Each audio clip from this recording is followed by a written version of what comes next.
ta nay nhận nè. Cái gì đây? Mới nón nhàn hả? Yeah, oai bữa mây hai tàu dây biểu tai. Không trở tay. No.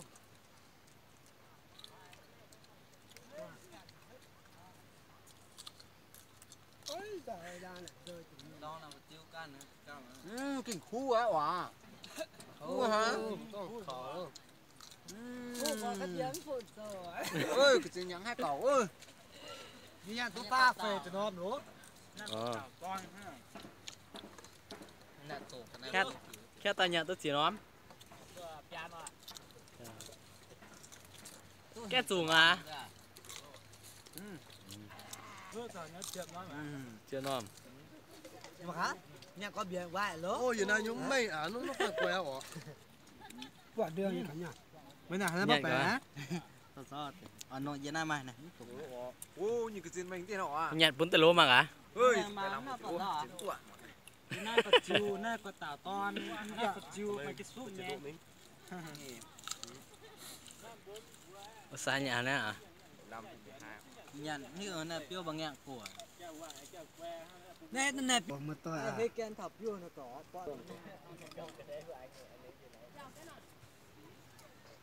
Nhưng mà có chói nha. Ô, khen hả? Miền đút ta đun ấm tu họ tóm miền.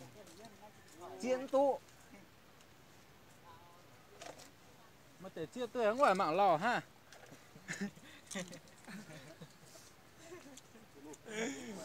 Mà là tại kia miền ha.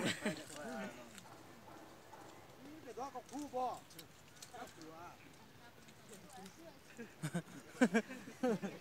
Cái chuột tất cả làm gì nó. Cái hướng cái tiếng này nhập vào bảng thứ gì Chúng tao tại mạng tại Bà Long ha. Ai mạng nào? to. Bà Long chỉ tao mượn điện thoại. Khu nhà. Lô mà mình chân một cầu à. Nó to lắm tới được nè. Tao nó nhận Phật chiều ha. Nhập vô. Nhà tôi sao mà? Bảo cho nó. Cái nhận là phải cái nhận ạ.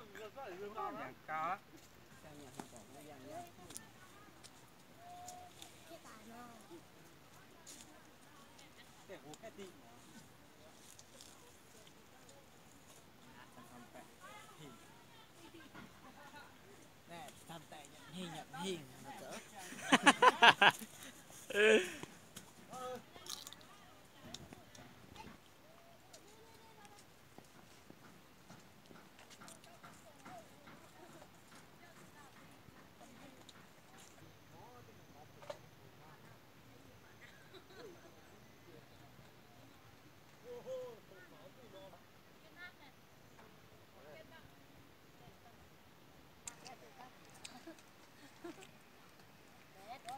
Vừa mai miền hiêu gì à, spa miền. Spa miền miền hải. Hải phiêu hải ok phiêu hả? Ok mai nè. Tôi mai nôm na. Nhiều lông. Ô, cái khâu hết cái tin nó nhà. Có nhận nói chứ mà hả?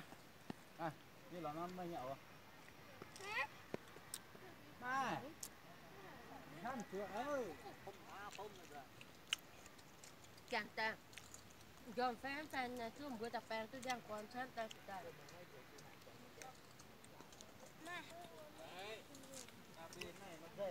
bữa nhé Tụ pi phun nữa.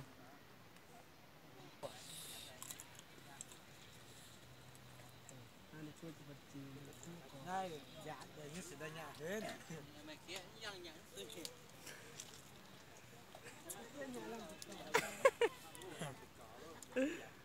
Mà phun cho bạn có đang phun cho bạn có chơi có tàng nghiêm. Ô tưởng tôi.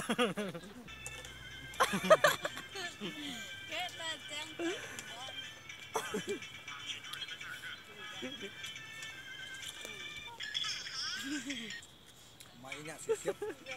Bây giờ là siêu hả?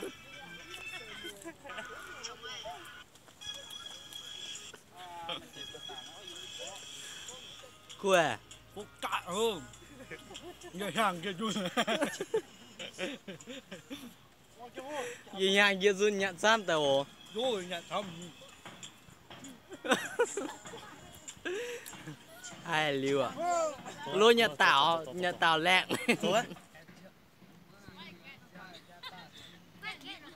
Chị thấy tôi nghe bêu phải thở bẩn nọ thế tôi tăng cái lúc. Nhà tôi chầm no. Nếu qua cái hát mò nhà sửa hơn. Ô, bật tiêu đạt tại ô.